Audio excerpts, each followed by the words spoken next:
नमस्कार साथियों, मैं कुणाल आप सभी का संस्कृति आईएएस यूट्यूब चैनल पे स्वागत करता हूं।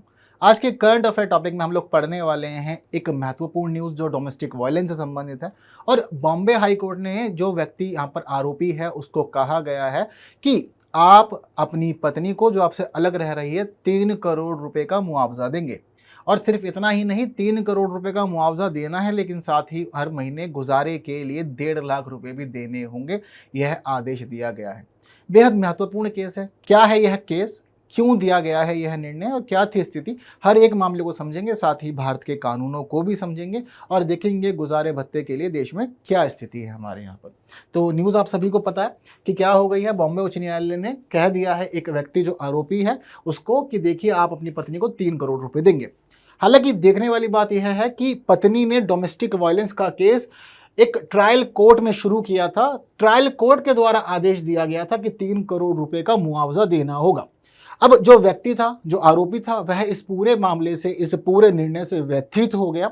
व्यथित होने के बाद वह पहुंचा Bombay high court. Bombay high court ने ट्रायल कोर्ट के फैसले को बरकरार रखा, साथ ही अपने महत्वपूर्ण आधार भी प्रदान किए। चीज़ों को समझने से पहले ज़रूरी है एक प्रश्न हम लोग देख लेते हैं जो हो सकता है कि आप लोगों से प्रीलिम्स में पूछ लिया जाए। तो यदि चीज़ें क्लियर हैं तो कुछ नहीं, बस आंसर कमेंट कर देना है। और अपने मेंस के नोट ज़रूर बना लीजिएगा ताकि कोई दिक्कत परेशानी आप लोग को ना हो, परीक्षा लिखते समय आप अच्छे से चीज़ों को प्रस्तुत कर सकें। तो देखिए, उस तरफ देखा हम लोगों ने कि 3 करोड़ रुपए के मुआवजे का आदेश दिया गया, वहीं यहाँ पर कहा गया है कि 1.5 लाख रुपए का मासिक गुजारा भत्ता भी देना होगा। यहाँ पर अदालत ने एक महत्वपूर्ण बात स्वीकार की, कहा कि देखिए जो ये राशि है, पहली बात तो देखिए हमारे देश में ऐसा कोई फॉर्मेट नहीं है, कोई फॉर्मूला नहीं बनाया हुआ है जिसमें यह चीज़ें क्लियर हो सके कि अगर पति पत्नी अलग हुए हैं उस स्थिति में गुजारा भत्ता क्या होगा और मुआवजा क्या होगा। ऐसी कोई भी फॉर्मूला नहीं है, इसको लेकर के कोई भी पैटर्न नहीं है। तो बॉम्बे हाई कोर्ट इस समय ये फैसला सुना रहा था तो उसने चीज़ें प्रस्तुत की कि देखिए यह सभी चीज़ें अगर आप निर्धारित करना चाहते हैं तो पैटर्न नहीं है हमारे पास में, लेकिन घरेलू हिंसा की जो स्थिति थी और घरेलू हिंसा की स्थिति से जो पीड़िता है, पीड़िता के मस्तिष्क पर और उसके शरीर पर पड़ने वाले प्रभावों के आधार पर हम मुआवजे और गुजारे भत्ते का एलोकेशन कर सकते हैं। इसके अलावा हमारे पास में कोई भी दूसरा आधार नहीं है। तो सिर्फ और सिर्फ घरेलू हिंसा की स्थिति को समझिए, उसके प्रभावों को समझिए और उसके आधार पर आप घोषित कर दीजिए कि कितना गुजारा भत्ता या कितना मुआवजा दिया जाना जरूरी है।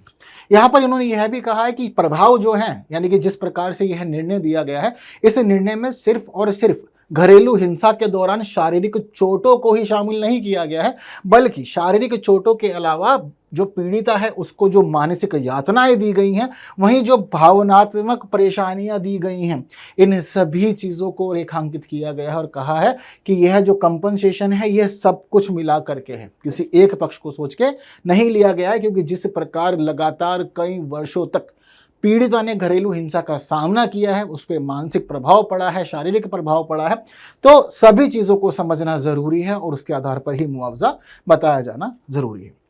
इस मामले में हम कभी भी एक समान सूत्र को लागू नहीं कर सकते, यह भी कोर्ट ने कहा, क्योंकि मैं आपको पहले बता चुका हूं इसको लेकर के कोई फॉर्मूला नहीं है, कोई पैटर्न नहीं है, सिर्फ स्थितियों को समझते हुए आदेश दे दिया जाता है। तो कोर्ट ने यहाँ पर खुद कहा कि देखिए समान सूत्र हम लागू नहीं कर सकते क्योंकि हर मामले में घरेलू हिंसा की स्थिति अलग होती है, आपके द्वारा प्रस्तुत किए गए वाक्यों की स्थिति भी अलग होती है। कुछ वाक्य इतने अधिक कठोर होते हैं कि शारीरिक जख्म तो भर जाते हैं, लेकिन व्यक्ति के मरने तक ना उसे अपने वो शब्द याद रहते हैं जो उसने सुने थे किसी दूसरे व्यक्ति से, चाहे वह आपका पति या आपकी पत्नी ही क्यों ना हो। एक महत्वपूर्ण स्थिति आपको इस केस में भी देखने को मिलेगी। तो यहाँ पर कहा गया समान सूत्र नहीं हो सकता, यह बिल्कुल भी संभव नहीं है। अलग अलग मामले में तथ्यों के आधार पर ही ऐसे निर्णय लिए जा सकते हैं। मामला क्या था, सबसे पहले हम लोग यह समझते हैं, बेहद खास है आप सभी लोगों के लिए। मामले को आप समझेंगे तो चीज़ें आप लोग को धीरे धीरे क्लियर होंगी कि यह इतना अधिक अमाउंट यहाँ पर मुआवजे के लिए क्यों कहा गया है। तो जो दोनों युगल है ये, तो देखिए इन्होंने शादी की थी 1994 में, विवाह इनका मुंबई में संपन्न हुआ। हालांकि देखने वाली बात यह थी कि जो पुरुष था वह अमेरिका में काम किया करता था, तो इन्होंने मुंबई में विवाह किया जनवरी 1994 में। कुछ समय के बाद ही दोनों पति पत्नी चले गए वापस अमेरिका। अमेरिका में जाने का इन्होंने यहाँ पर पार्टी रखी, अपनी शादी की और पार्टी वार्टी होस्ट करके सारा प्रोग्राम इन्होंने अच्छे से किया। ये लोग रहते रहे यहाँ पर। हालांकि देखने में यह आया कि 1994 में अमेरिका जाने के बाद पति पत्नी दोनों 2005 में मुंबई आते हैं। मुंबई आने के बाद यह संयुक्त स्वामित्व वाले एक घर में लगातार रहते हैं 3 वर्षों तक। 3 वर्ष यानी कि वर्ष 2008 में जो महिला है वह अपनी माँ के घर चली जाती है और माँ के घर जाने के बाद वह वहीं पर ही रहती रहती है। महिला 2008 में पहुंचती है अपनी माँ के घर, लेकिन जो यह केस रजिस्टर होता है, यह केस वर्ष 2017 में रजिस्टर किया जाता है, काफ़ी लंबे समय के बाद। इस दौरान एक महत्वपूर्ण घटना यह होती है कि जो महिला का पति होता है वह अपनी पत्नी का कोई भी हालचाल नहीं लेता, उसके रहने के लिए, गुजर बसर के लिए कोई भी चिंता नहीं करता, कोई भी धन नहीं भेजता और वर्ष 2014 में वापस अमेरिका चला जाता है और जाकर के नॉर्मली अपना काम शुरू कर देता है, सभी चीज़ें कंटिन्यू कर देता है और महिला जो है अपनी माँ के घर ही रहती रहती है। तो यह पूरा जो इंसिडेंट होता है, यह पूरा इंसिडेंट खुलता कब है? वर्ष 2017 में जुलाई के महीने में, जब महिला मेट्रोपॉलिटन मजिस्ट्रेट की अदालत में केस दर्ज करती है डोमेस्टिक वायलेंस का। वहां महिला सबसे पहली बात तो यह प्रस्तुत करती है कि मेरे साथ कई वर्षों तक घरेलू हिंसा हुई है। कितने वर्षों तक? 1994 में विवाह हुआ, उसके साथ ही घरेलू हिंसा भी शुरू हो गई। वर्ष 2008 तक, जब तक मैं इस व्यक्ति के साथ रही, मेरे साथ घरेलू हिंसा की स्थिति बनी रही, चाहे वह शारीरिक हो या फिर वह मानसिक हो या वह भावनात्मक हो या फिर यौन हिंसा हो, हर एक रूप में मुझे परेशान किया गया था। तो कोर्ट ने पूरे मामले को समझा। इस पूरे मामले को सुनने के दौरान एक खास चीज जो बीच में सामने आई वह यह थी कि जब ये दोनों हनीमून पे गए थे तो हनीमून के दौरान ही पति ने पत्नी को एक बड़ी बात कह दी, जो बात इस पूरे केस में उठाई गई। हनीमून पर जाने के दौरान पति ने अपनी पत्नी को सेकंड हैंड कहा था, जिस वजह से इन दोनों के संबंध बहुत अधिक खराब हो गए थे। और किसी भी व्यक्ति के लिए, आप वस्तुओं के लिए इस प्रकार का शब्द प्रयोग करते हैं, पर अगर आप मनुष्यों के लिए इस प्रकार का शब्द प्रयोग करेंगे तो वास्तव में यह भावनाओं पर एक बड़ा आघात होगा। हनीमून पे यह इंसिडेंट हुआ, उसके बावजूद यह महिला वर्ष 2008 तक उस व्यक्ति के साथ में लगातार रहती रही।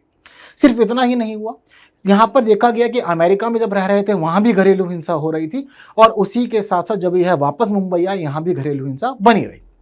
चरित्र पर महिला के लगातार संदेह किया गया, सवाल उठाया गया। इतना ही नहीं, महिला पर अवैध संबंधों के झूठे आरोप लगाए गए और मामले में यह भी प्रस्तुत किया गया कि पुरुष ने महिला को तब तक मारा जब तक कि महिला अपने अवैध संबंधों को स्वीकार नहीं कर लेती। मतलब जबरदस्ती जो उसका पति था वह मारता रहता था और कहता था कि एक्सेप्ट कर, अवैध संबंध है। तो वह पिटती थी, जब बर्दाश्त नहीं होता था तो उसने कहा कि ठीक है मैं एक्सेप्ट कर लेती थी ताकि मैं पिटने से बच जाऊं। पर यह जो चीज़ें होती थी फिर बाद में भावनात्मक रूप से मुझे परेशान करती थी और कमेंट किए जाते थे, टॉन्ट दिए जाते थे, जिससे कि जीवन और भी अधिक खराब होता चला गया। ये चीज़ें ठीक नहीं रही। तो यह पूरा का पूरा मामला उठा कहाँ पर? मेट्रोपॉलिटन मजिस्ट्रेट की अदालत में, एक ट्रायल कोर्ट के अंदर। जिस समय इन सभी चीज़ों को सुना जाना समझा गया तो फिर ट्रायल कोर्ट ने जनवरी 2023 में निर्णय दे दिया। हालांकि केस काफ़ी लंबा चला, 2017 में केस रजिस्टर होता है और 2023 में निर्णय आता है, तो बहुत लंबा समय तो हो गया, 6 साल तो हम देख ही रहे हैं यहाँ पर। तो यहाँ पर ट्रायल कोर्ट ऑर्डर करता है कि 3 करोड़ रुपए मुआवजे के रूप में आप देंगे ही देंगे, ये ज़रूरी है।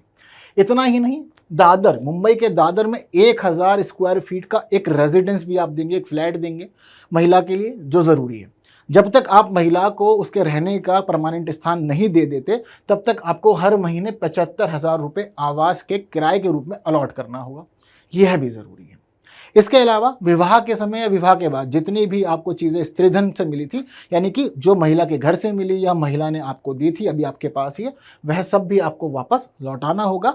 इसके अलावा भरण पोषण के लिए महिला को प्रत्येक माह 1.5 लाख रुपए भी देने होंगे ताकि वह अपना जीवन ठीक से व्यतीत कर सके। यह आदेश ट्रायल कोर्ट ने दिया था।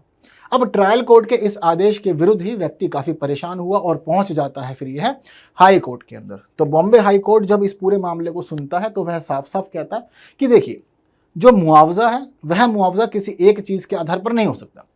आरोपी को यहाँ पर यह बताया गया कि आपने जितने भी कार्य किए हैं, यानी कि जितनी घरेलू हिंसा की है महिला के साथ, उससे मानसिक प्रभाव क्या पड़ा है, भावनात्मक प्रभाव क्या पड़ा है, शारीरिक प्रभाव क्या पड़ा है, हर एक को समझते हुए ही मुआवजे की राशि अलॉट की जा सकती है। यहाँ देखा गया कि आपने बहुत अधिक शारीरिक शोषण किया है, शारीरिक हिंसा की है, आर्थिक हिंसा की है, मानसिक हिंसा की है और भावनात्मक भी शोषण किया है। तो आपने हर एक रूप में महिला को परेशान किया है। हालांकि देखने वाली स्थिति यह है कि वो अभी तक जिंदा है, ये अच्छी बात है, वरना जिस प्रकार से शोषण किया गया लोग आत्महत्या कर लेते हैं, अपना जीवन समाप्त कर लेते हैं। इस मामले में एक खास स्थिति जो खुद कोर्ट ने हाईलाइट की वह यह थी कि दोनों ही पढ़े लिखे व्यक्ति थे, दोनों ही प्रतिष्ठित थे। तो कोर्ट ने यह माना कि अगर आप किसी प्रतिष्ठित पढ़े लिखे व्यक्ति को, सामाजिक प्रतिष्ठा वाले व्यक्ति को गलत शब्द बोलेंगे, घरेलू हिंसा करेंगे, उसको यातनाएं देंगे, तो यह सिर्फ और सिर्फ उसको निजी रूप से ही नहीं बल्कि उसे सामाजिक रूप से भी आघात पहुंचाता है।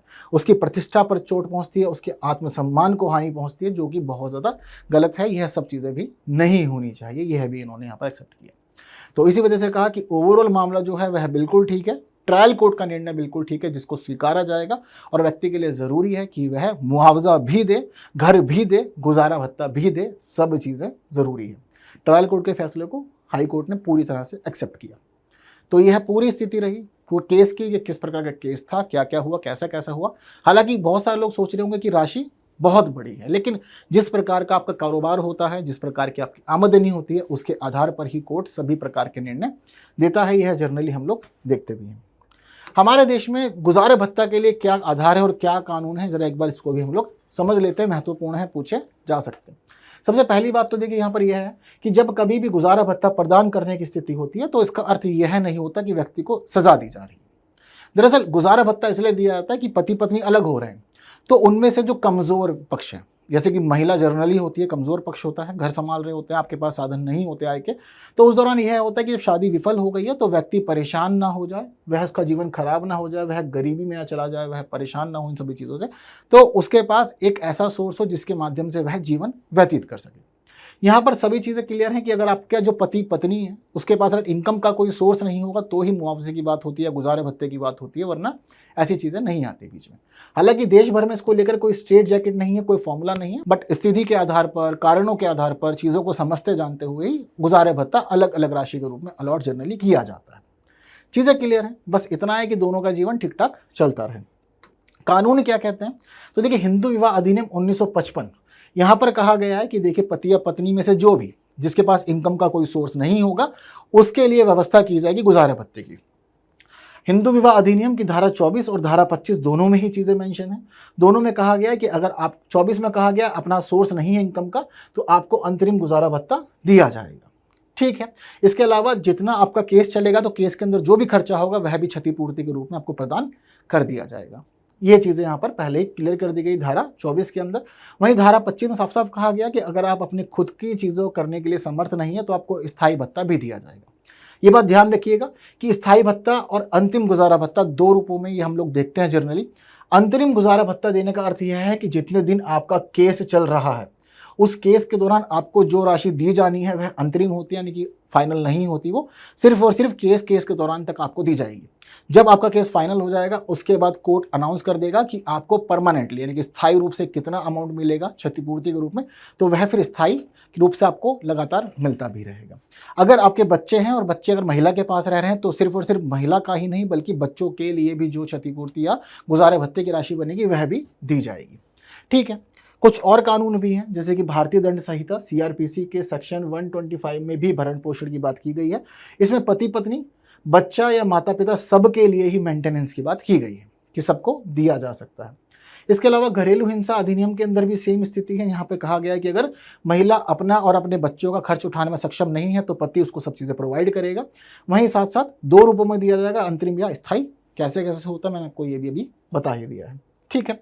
यहाँ पर एक बात ध्यान रखिएगा, अगर बच्चे हैं जैसे कि मान लीजिए किसी का पुत्र है तो अगर पुत्र के लिए आप गुजारा भत्ता ले रहे हैं तो यह आपको सिर्फ और सिर्फ 18 वर्ष की उम्र तक ही दिया जाएगा। यदि आपका पुत्र 18 वर्ष पूरी कर लेता है उम्र तो उसके बाद उसे गुजारा भत्ता नहीं मिलेगा। वहीं मान लीजिए आपकी कोई पुत्री है, डॉटर है, तो उस स्थिति में आपको ध्यान रखना है जब तक उस लड़की की शादी नहीं हो जाती तब तक गुजारा भत्ता दिया जाता रहेगा। यह भी इन्होंने स्पष्ट किया हुआ है, ठीक है। अगर हम हमारे देश में घरेलू हिंसा के कानूनों को समझते हैं तो यह भी ज़रूरी है, महत्वपूर्ण पक्ष है। हालांकि घरेलू हिंसा के लिए सबसे महत्वपूर्ण कानून वर्ष 2005 में संसद के द्वारा तैयार किया गया था जिसको नाम दिया गया था घरेलू हिंसा से महिलाओं का संरक्षण अधिनियम 2005। यह अधिनियम जो है वर्ष 2006 में 26 अक्टूबर को पूरे देश में लागू कर दिया गया था, तब से आज तक यह लागू है। इसमें साफ साफ स्थिति बताई गई है। पहली बात तो घरेलू हिंसा का अर्थ क्या है, तो घरेलू हिंसा का अर्थ है आपके किसी भी पारिवारिक सदस्य के द्वारा आपको शारीरिक, मानसिक, भावनात्मक, यौन किसी भी रूप में आपके साथ हिंसा करना, शोषण करना घरेलू हिंसा में काउंट किया जाएगा। इसमें जो भी व्यक्ति दोषी होगा उसके विरुद्ध कार्रवाई की जाएगी। यहाँ पर चीजें उन्होंने क्लियर कर रखी है। तो शारीरिक रूप से हिंसा करोगे, मानसिक करोगे, भावनात्मक करोगे, मौखिक, मनोवैज्ञानिक या यौन शोषण, सभी चीजें घरेलू हिंसा में शामिल है। जब कभी भी कोई भी आपका परिवार का कोई भी सदस्य ऐसे काम करेगा तो घरेलू हिंसा कहलाएगा ये मामला। ठीक है, घरेलू हिंसा की कानूनी परिभाषा को भी समझ लीजिए आप लोग, क्या क्या क्या कहा जाता है। तो यहाँ पर शारीरिक क्षति को लेकर के कहा गया है कि अगर आप कभी भी किसी व्यक्ति के जीवन को संकट में डाल देते हैं या शरीर को चोट पहुंचाते हैं, उसके अंगों को चोट पहुंचाते हैं। एक तो हुआ प्रत्यक्ष, आपने डायरेक्ट चीजों को खुद ही किया, खुद ही आपने हिट किया है जिससे दिक्कतें हो रही। दूसरी स्थिति यह है कि आप मौखिक रूप से इस प्रकार के शब्द बोल रहे हैं जो महिला को परेशान कर सकते हैं। कई बार आपके द्वारा कही गई बातें व्यक्ति को इतना परेशान कर देती हैं कि व्यक्ति खुद आत्महत्या करने के लिए तैयार हो जाता है। तो अगर आपने या तो खुद काम किया है, वह भी घरेलू हिंसा में आएगा, या आप टॉर्चर किए जा रहे हैं मौखिक रूप से, उसको भावनात्मक परेशानियां दे रहे हैं, मानसिक यातनाएं दे रहे हैं, तो उस दौरान भी अगर व्यक्ति ने कोई कार्य कर लिया है तब जाकर के भी आपको घरेलू हिंसा के तहत ही रजिस्टर किया जाएगा, केस चलाया जाएगा। यहां पर ये तो सीधा मामला हुआ मारपीट का, या आपको ऐसा उत्तेजित करना कि व्यक्ति खुद सुसाइड कर ले, या फिर आप दहेज के लिए, संपत्ति के लिए मांग लगातार कर रहे हैं, ये भी घरेलू हिंसा में आएगा। अगर आप मांग नहीं कर रहे हैं, आप संबंधियों को परेशान कर रहे हैं, जैसे बहुत बार केस में देखा गया है कि लड़की के माता पिता को, भाई बहन को परेशान किया जाता है कि जित चीज़ें दो, तुमने नहीं दी, तुमने बिना मतलब शादी कर दी, सस्ती शादी पड़ी है तुम्हें, तो उस दौरान भी चीज़ें गड़बड़ा सकती हैं। अगर आप ऐसा व्यवहार कर रहे हैं तो यह भी घरेलू हिंसा के तहत ही शामिल होगा। तो इस प्रकार जैसा जैसा मामला होगा, अलग अलग मामले में अलग अलग प्रकार की सजा दी जाती है। यह हम देखते हैं स्थिति की गंभीरता को समझते हुए। दूसरी महत्वपूर्ण बात यह है कि जब कभी भी इस प्रकार का मामला कोर्ट में पहुंचता है तो महिला के लिए संरक्षण की स्थिति तैयार की जाती है। तो महिला को 4 मामलों में संरक्षण दिया जाता है, जैसे कि सुरक्षा का आदेश, पहली बात तो, ताकि उसको कोई शारीरिक परेशानी ना हो, वह अपना जीवन ठीक से बिता सके, कोई परेशान ना करे, और पति पक्ष भी जो है वह परेशानियां ना क्रिएट करे उसके लिए, तो सुरक्षात्मक आदेश दिया जाता है। कोर्ट पति को बोल सकता है कि भाई रहने की व्यवस्था करो उनकी, यह कहाँ रहेंगी, ये बाहर तो नहीं रहेंगी, तो उनको घर दिला के दोगे या किराया दोगे। आर्थिक सहायता मतलब हर महीने गुजारा भत्ता क्या होगा उसको अलॉट करना। साथ ही संरक्षण आदेश कि जैसे आपके बच्चे वगैरह है वह कहाँ रहेंगे, कैसे रहेंगे, किस रूप में रहेंगे, ये सभी चीज़ों के लिए भी कोर्ट ही आदेश दे सकता है, उसको अधिकार है। तो इस प्रकार महिला को जो भी संरक्षण दिया जाता है इन 4 रूपों में अलग अलग प्रकार से दिया जाता है। चीज़ें क्लियर है? तो यह है पूरा मामला। क्या रहा केस, आपने समझा अच्छे से। क्या है देश में गुजारे भत्ते के लिए कानून, वह भी समझा, और घरेलू हिंसा कानून क्या है वह भी अच्छे से आपने समझ लिया है। यहाँ तक की स्थिति क्लियर हो जाने के बाद अब मुझे लगता है कि आप इस प्रश्न का उत्तर सरलता से दे सकते हैं। तो आंसर जल्दी से कमेंट कर दीजिए, वहीं मेंस के नोट्स भी जल्दी से आप लोग तैयार कर लीजिएगा इसके आधार पर। तो आंसर क्या है जल्दी बताइए। और वीडियो पसंद आई है, आप चाहते हैं कि कोई और व्यक्ति इन कानूनों को जाने, स्थितियों को समझे, तो वीडियो जल्दी से शेयर कर दीजिए। हालांकि हर बार ज़रूरी नहीं है कि पुरुष पक्ष ही यहाँ पर दोषी हो, बहुत मामले ऐसे भी आए हैं जहाँ पर महिलाओं को भी दोषी देखा गया है और उन्होंने भी जो पति का पक्ष होता है या ससुराल वाले होते हैं उनको बहुत अधिक परेशान किया है। तो ज़रूरी नहीं है कि सिक्के का एक ही पहलू दिखा जाए, दूसरे पहलू को भी देख लेंगे, वह भी ठीक रहेगा। हालांकि वीडियो को जितना हो सकता है शेयर कीजिए बाकी साथियों के साथ, और ऐसे ही पढ़ते, जानते, समझते हो संस्कृति IAS के साथ बने रहिए। हालांकि आपको इस प्रश्न का उत्तर चाहिए होगा, तो देखिए आप लोग की स्क्रीन पर है, उम्मीद करता हूँ कि यह भी सही रहा होगा। बाकी बातें अगले वीडियो में करेंगे कुछ नए विषयों के साथ। तब तक के लिए विदा दीजिए। Thank you so much.